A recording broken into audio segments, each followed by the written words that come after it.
林霜不知道北狄有质子魂归的旧例，当他率领铁骑来接我返朝时，我已服下新汉王所赐的禁风散。他想这3年前是他亲手送我入北狄为质，背弃了我们月下的盟誓。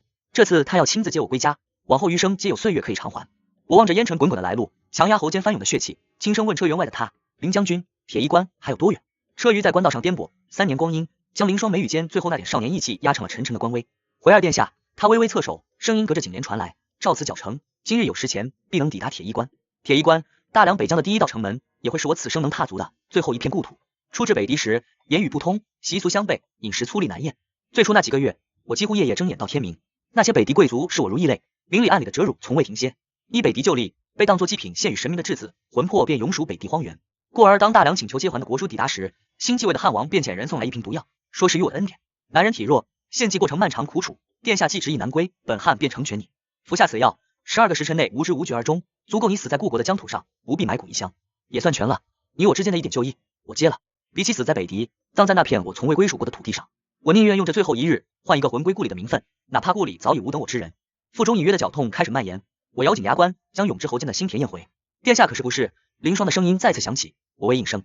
锦帘被掀起一角，一只骨节分明的手递进一只水囊。殿下，饮些水吧。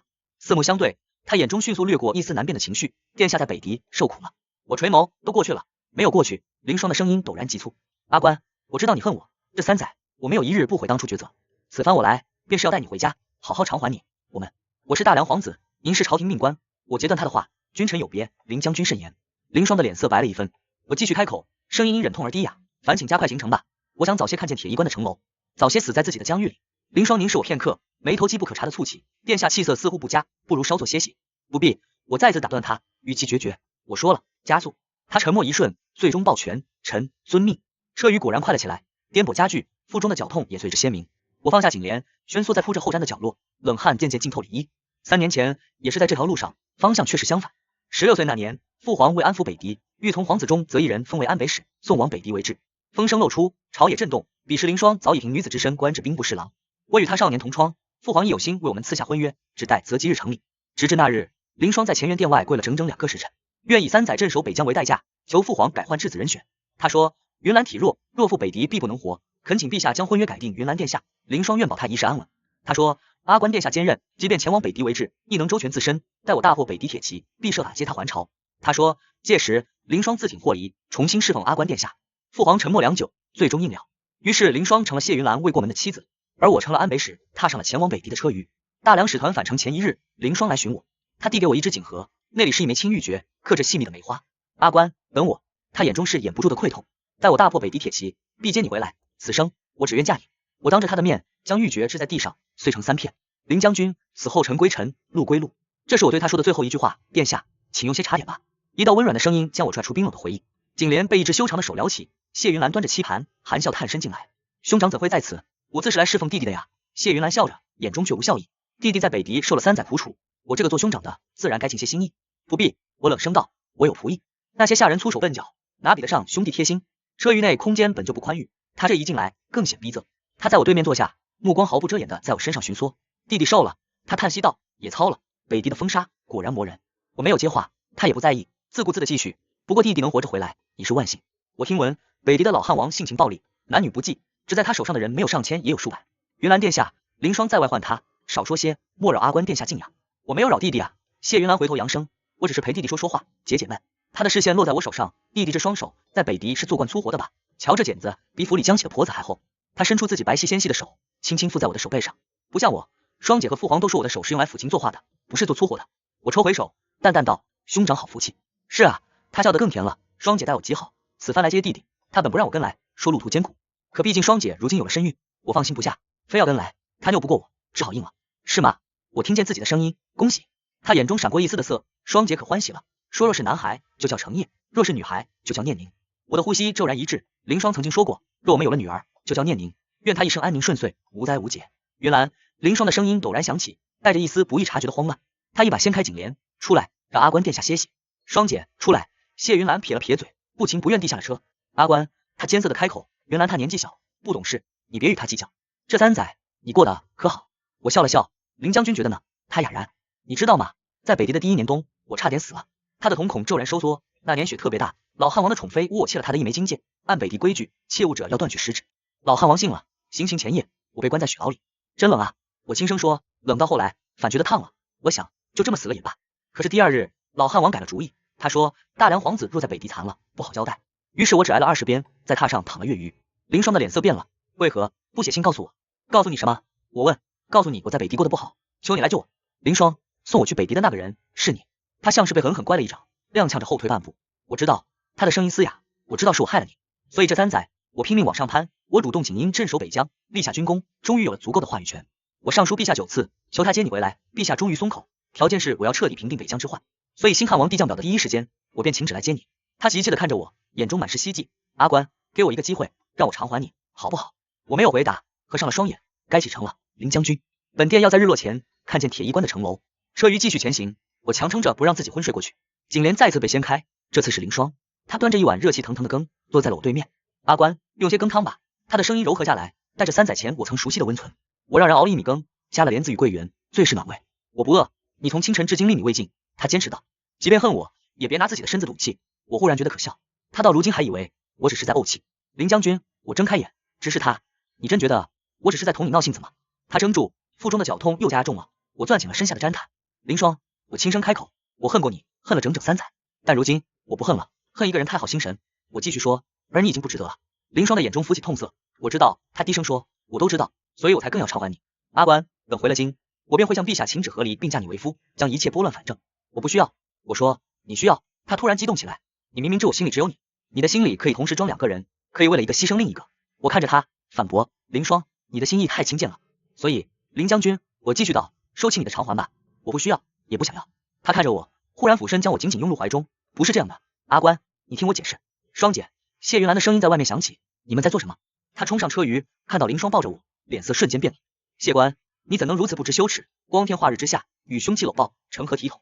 凌霜猛地转身，厉声道：出去！我不。谢云兰哭着说，霜姐，我才是你的夫君，你腹中还有我的骨肉，你怎么能这样待我？我说，出去！凌霜的声音冷得像冰。谢云兰难以置信地看着凌霜，泪水如断了线的珠子。她后退了一步，瞪着我。谢官，你就算回来了又如何？霜姐如今待你好，不过是愧疚罢了。等她腻了，你还是那个没人要的不受宠皇子。云兰，凌霜暴怒，他是你的弟弟，也是大梁的2殿下，你若再对他不敬，别怪我不顾情分。谢云兰最后狠狠瞪了我一眼，然后跑下了车舆。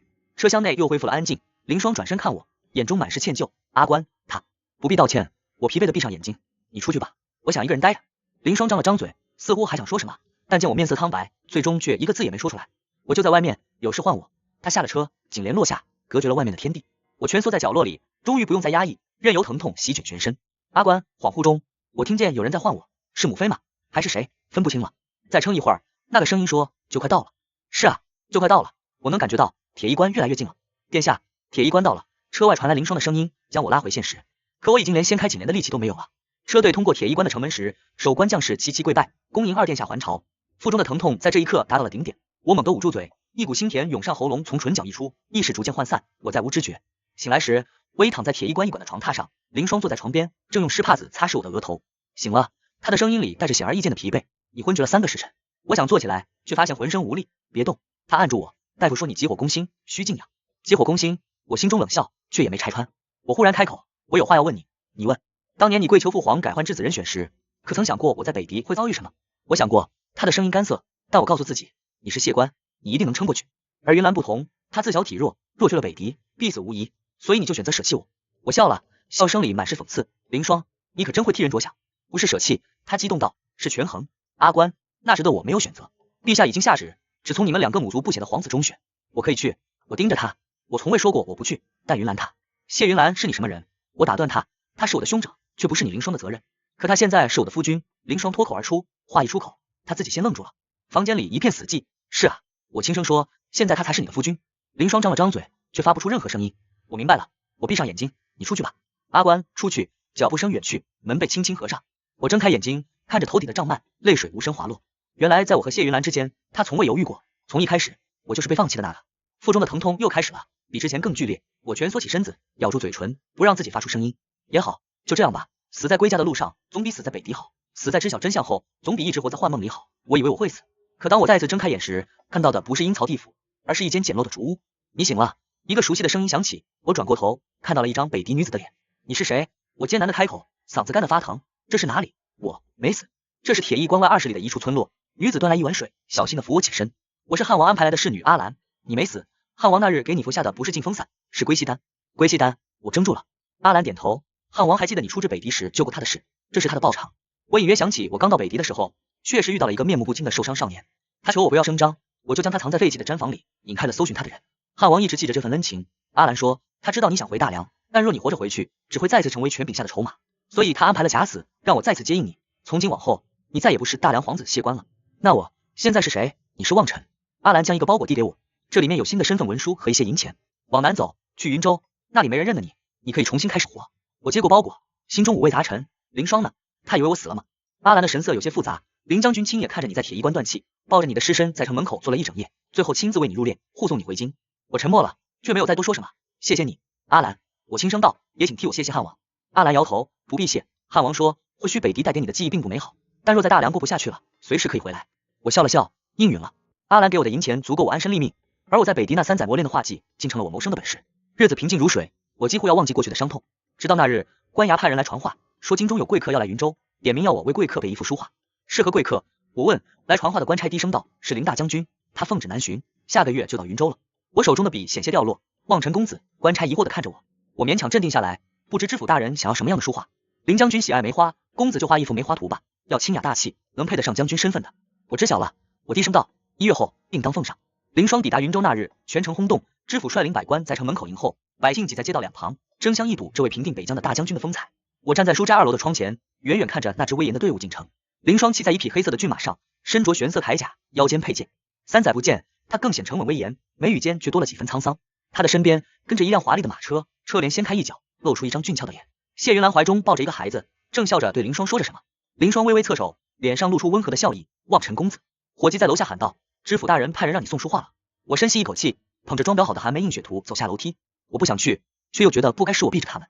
我到时宴席已经开始了，知府一见到我就唤我上前献画。我深吸一口气，站起身，走到厅中。凌霜的目光落在我身上，随即他的瞳孔骤然收缩。阿官，他难以置信的低喃。谢云兰猛地站起身，脸色变了，你是人是鬼？我平静行礼，草民望尘，是云州城中的一个书画先生，见过大皇子殿下，见过林将军。不可能。凌霜站起身，一步步向我走来。你的脸，你的声音，你就是阿官。他在我面前站定，伸手想要触碰我的脸，我后退一步，避开了他的手。将军认错人了，我淡淡道。草民从小在江南长大，从未去过京城，更不认识什么阿官。将军，知府打圆场道，想必是人有相似，望尘公子确实是土生土长的云州人，这点下官可以作证。凌霜没有说话，只是深深地看着我，仿佛要将我看穿。谢云兰走了过来，抓住凌霜的手臂，轻声道，霜姐，你一定是太思念弟弟了，弟弟已经去世1载了，你要节哀。凌霜却甩开了他的手，目光始终没有离开我。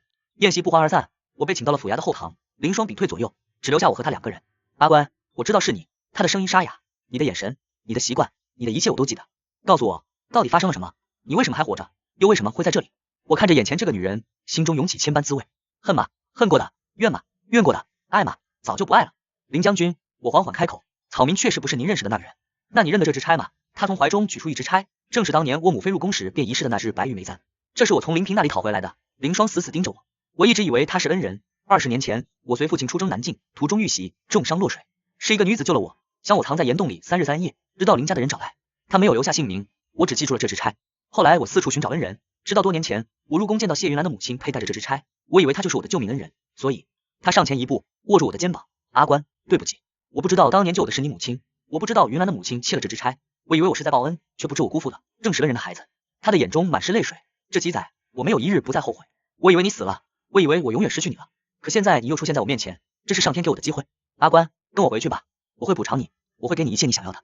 我看着他，忽然笑了。林将军，您是不是觉得只要您致歉，只要您说要弥补，过往的一切就可以一笔勾销？他愣住了。当年您为了报恩可以舍弃我，那现在呢？您知晓真相了，是不是又要为了弥补我舍弃谢云兰？您不会的。我打断他，因为您已经生下了你们的孩子，您要对孩子负责。我后退一步，挣脱了他的手。林将军，过往的就让他过去吧，就像我当年说的，从此尘归尘，路归路。那天他没拦我离开，却开始频繁出现在我的书斋外。他不进来，只是远远的看着，有时站1个时辰，有时站半日。他日复一日的来，风雨无阻。渐渐的，街坊邻里都开始议论，那位将军是不是瞧上望尘公子了？可她不是已经嫁人了吗？听说孩子都有了。男人能3妻4妾，女子怎就不能养几个面首了？然后谢云兰也找上门来，谢官，他带着一群仆从，气势汹汹的冲进书斋。他指着我的鼻子骂道，你这个不知廉耻的贱种，死了都不安生，还要回来勾引双姐。我平静地看着他，大皇子殿下，请注意您的言辞。言辞？他冷笑，你也配让我注意言辞？一个贱民也敢在我面前装清高？我告诉你，双姐是我的，你休想抢走。我从未想过要抢，我淡淡道。大皇子殿下若是担心，就该管好自己的夫人，而不是来这里撒野。你，谢云兰气急，扬手就要打我。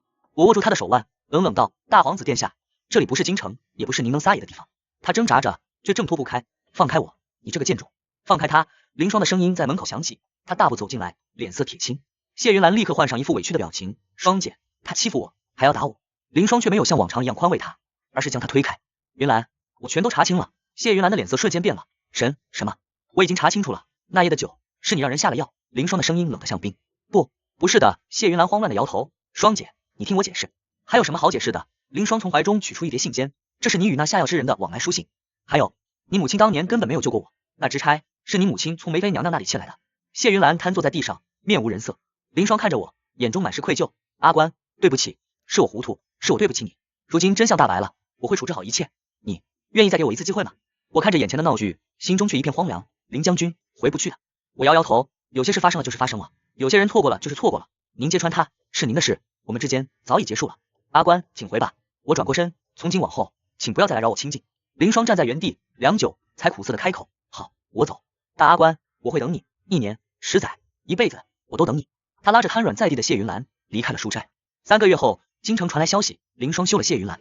据说谢云兰哭闹不休，甚至要以死相逼，但凌霜心意已决，不仅获离，还告了林嫔娘娘的御状。谢云兰的母亲因窃取他人物品等罪名被打入冷宫，谢云兰没有府邸，又坏了名声，带着孩子无处可去，最后只能求父皇重新回宫。父皇厌弃他，将他安置在最偏僻破旧的殿宇，也未留下仆从，任其自生自灭。听到这些，我的心中没有快意，也没有同情。谢云兰走到今日这一步，是她自己的选择，怨不得旁人。云州的秋日来得很快，我坐在书斋里，一笔一画描着新接的订单。望尘公子，熟悉的声音在门口响起。我抬起头，看见凌霜站在那里，她换下了将军的铠甲，穿了一身月白长裙，看起来像个寻常的贵女。林将军，我放下笔，有何贵干？我辞官了。他说，陛下准我归隐。我在云州城外买了一处院子，种了许多梅树。我沉默。阿官，我不求你宽恕。他声音低哑，我是想离你近一些，偶尔能来看看你，知你过得好就够了。林将军，我叹息，何必呢？这是我欠你的。他说，这辈子还不清，便还到下辈子。他从怀中取出一个小木匣，放在柜台上。这是你母亲的钗，如今物归原主。我打开木匣，那枚熟悉的玉钗静静躺在丝绒上。谢谢你，我说。凌霜看着我，眼中满是温柔。阿官，你画的梅花图，我挂在书房里了，每日看着，就像看到你一样。林将军，唤我阿霜吧。他苦笑，我已经不是将军了。我没说话，他站了一会儿，转身要走。阿霜，我叫住他，他猛地回头，眼中闪过惊喜。云州的冬日虽不如北地寒，但也很凉。我说，你多保重。他的眼眶红了，点点头，你也是。他走了，我站在门口，看着他远去的背影，消失在街道尽头。我的书斋生意越来越好，收了几名学徒，日子过得平静充实。凌霜偶尔会来，买一些书画，说几句话，然后离开。他不提过往，不说将来，只是安静的来，安静的走。有时候他会带些城外的野菜，说是自己种的；有时候是一篮梅花，说是院里开的太盛，剪下来给我插瓶。我从不留他用饭，也不去他城外的院子。我们之间隔着一道无形的墙，谁也没有试图越过。直到那日大雨滂沱，书斋快要打烊时，凌霜浑身湿透的冲了进来。阿官，帮帮我！他脸色苍白，声音焦急。怎么了？城东有户人家诬设他了，压了不少人。我也让人去救，但大夫不够，药材也不够。我记得你会些医术，等我一下。我转身去取药箱。我们一起赶到城东时，现场一片混乱。大雨中，10几户人家的屋舍塌了大半，哭喊声、求救声此起彼伏。凌霜指挥着人搬运梁木，我则开始救治伤者。一个妇人被压在船子下，怀里护着一个3、4岁的孩童，孩童哭得撕心裂肺，妇人已经奄奄一息。救我的孩子！他抓住我的手，用尽最后力气说。我点头，和凌霜一起搬开船子，孩童被救了出来，只有些擦伤，妇人却已经没了气息。凌霜抱起孩童，轻声哄着。雨还在下，他的头发贴在脸上，衣袍上沾满泥泞，却浑然不顾。那一夜，我们一直忙到天明，救出了25人，有7人没能活下来。天亮时，雨停了，凌霜站在废墟上，看着初升的日头，背影萧索。阿官，他忽然说，这几载，我常常想起北地，想起你在那里受的苦，想起我当年的选择，每次想起，都心如刀割。我站在他身后，没有说话。但今日看着这些百姓，我突然明白了。他转过身，看着我。人生在世，有太多无奈和不得已，我们无法改变过往，但可以选择将来。阿官，我不求你回到我身边，我只愿你能安好，无论这安好里有没有我。我看着他，忽然想起许多年前，那时候他还年少，会在梅树下为我诵诗，会在我染样时守一整夜。那时候的我们都以为会有天长地久。阿霜，我轻声说，都过去了。他笑了，眼中却有泪光。是啊，都过去了。自那日后，凌霜来的更少了。听说他在城外办了间学堂，教贫苦人家的孩子读书识字。又听说他开了间药铺，请了大夫坐诊，穷人来抓药只收本钱，云州百姓提起她，都说是个女菩萨。偶尔在街上遇见，我们会点头致意，然后各自走开，像两个相识多年的故人，保持着恰到好处的距离。又是一年梅花落，我关了书斋，雇了辆马车，说要出趟远门。公子要去何处？车夫问。随意走走。我说。马车出了云州城，一路向南，经过凌霜的院子时，我看见满院的梅花如雪。他正站在树下和一个老农说话，日光照过花枝，洒在他身上，温柔而宁静。我放下车帘，对车夫说：“走吧。”马车继续前行，将那座开满梅花的院子远远抛在身后。我不知道要去何处，也许去江南更南的地方，也许去海边，也许去山里。人生还长，路还远，那些爱过的、恨过的、怨过的，都已经成了往事。就像北狄的风沙，铁衣关的雪，云州的梅花，来过又走了。而我还要继续往前走，一直走到朔风尽处，走到再无归途，走到属于自己的新的开端。马车渐行渐远，消失在春日的烟雨里。梅花还在落，一年又一年。而有些人，有些事，终将成为记忆里的一个影子，淡了，远了，散了，如此也好。